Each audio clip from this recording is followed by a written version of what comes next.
Once you've mastered the principles behind how the big score works, you can then put it to great use to make some supersized projects.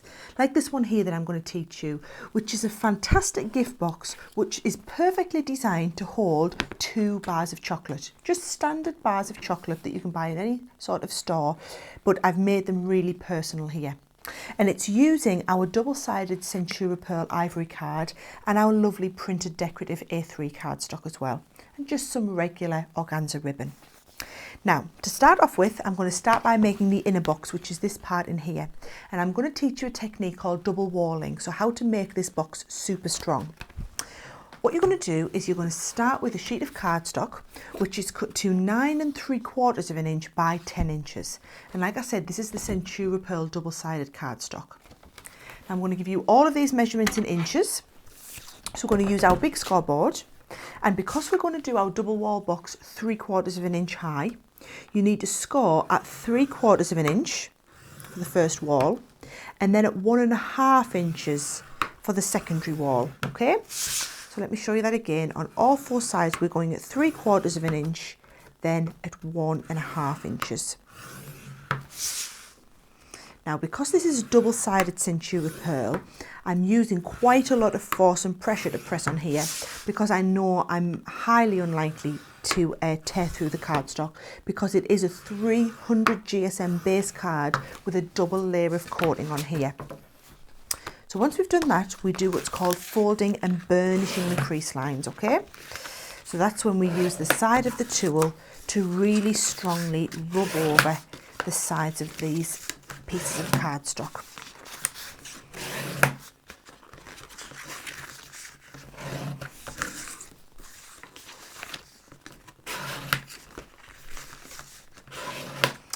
Then watch very carefully because this is the cutting that we need to do in the corners for a double walling. You need to cut right in the centre of the score line up to the central point of intersection and cut away a snicket like that. Then you're going to cut all of the excess corner away like this. So you're just left with one part. Just the excess piece there. Let me show you that again. We're coming right in and cutting out a little wedge. Then we're cutting away all of the excess cardstock that we no longer need. So you do that on all 4 corners. And once you've done double wall boxing a few times, you'll find this starts to get a little bit easier as you know exactly where you're trimming to.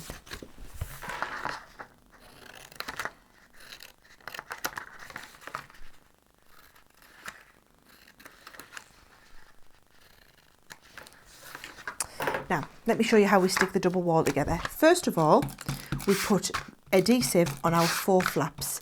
And if you are using a tape pen like I am here, it's very important to use this specific one because our Crafter's Companion tape pens are much stronger than regular tape pens. So put adhesive on the 4 corners with the base kind of sitting upwards. Then turn it over and put adhesive on the outside edge of the very 4 outer panels. So right where the edge meets kind of your table here, okay? And what we're going to do, we're going to assemble it as a regular box first.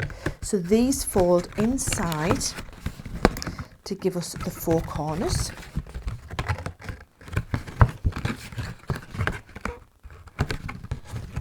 And then these panels fold inside and stick down like this. And they hide the workings in the corners as well. So they just make your box look even more professional. Now that box is now the perfect size to fit your 2 bars of chocolate. Let me show you what I've done. I've just to make it a little bit neater inside, I've done another base edge and I've just stuck on some of the decorative cardstock and tied the ribbon ready to be able to hold that in there. So that will just sit inside the base of my box. So there's the inner part ready to go. Now if I put that to one side, now we're going to do the outer wrap. So the outer wrap, you're going to use your cardstock, and this is a full sheet of A3, which I've cut just 1/8 of an inch off the length. So I've really just trimmed a tiny little bit off the length, and I've cut the width of this to 8.5 inches. So you get quite a significant piece left over, which you can use for another project. So it's 8.5 inches wide, and it's the full length of A3 less 1/8 of an inch. Then bringing it back onto my scoring tool, I'm again going to work in inches. And first of all, on the two sides, because I'm going to further strengthen this again, I'm going to score all the way down at 1/2 inch. And this is where having a big scoreboard really comes into its own, because you can score the full length of A3 all in one go. Right, then on the shorter edge, we're going to start off by scoring 1/2 inch. And then we're also going to score at 7 3/4. Turn it right around, score 1/2 inch, and again 7 3/4. And that gives us the spine, okay? Now, doing the same again, I'm going to fold and burnish. Now notice when I'm folding, I always fold away from myself. So wherever you've got the score line, whichever side you've done the scoring on, and if you're not using a double-sided card like this, I recommend that you always score on the quoted side. So you would score on the quoted side and then turn it away from you and do the scoring away from you like that, okay? And then the same in the centre, one score line followed by the other, okay? Then what we're going to do is just cut some little notches. So we're just going to notch into these corners like this, okay? And then cut right across the corners like that. Notch into these corners.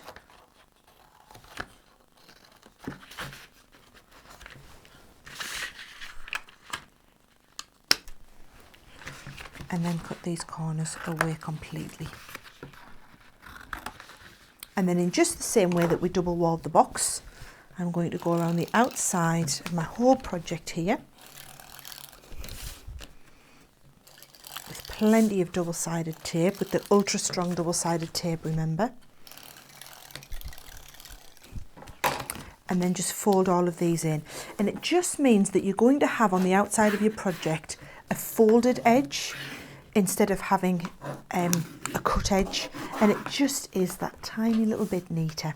And it really is. You don't need to do it other than for neatening up those edges and just having a really professional looking project.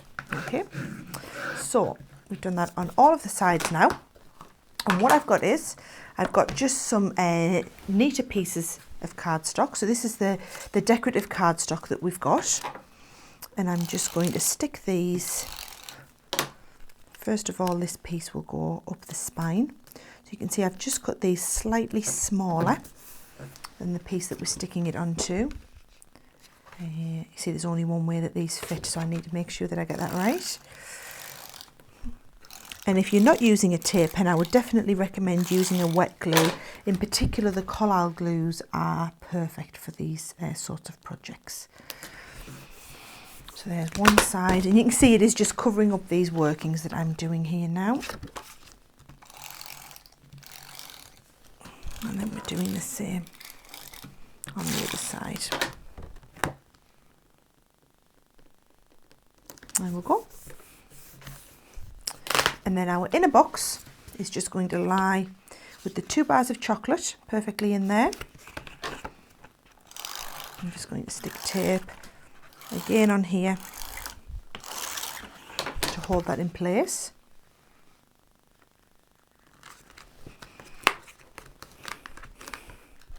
And then when that folds over, I've just done a decorative element for the front. And notice that I've already stuck my ribbon onto here, because you want to trap the ribbon in between the two elements. So this one is going to go like this on the front, and then you just add a final piece on the back there, again just with the ribbon, just to tie the whole project closed.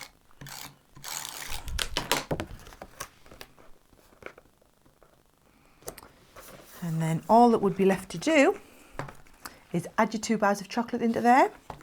This folds over, ties at the side, and you can see there from scratch in around about 10 minutes you can make a beautiful, very simple project all using your big score, because you need to do that supersized scoring.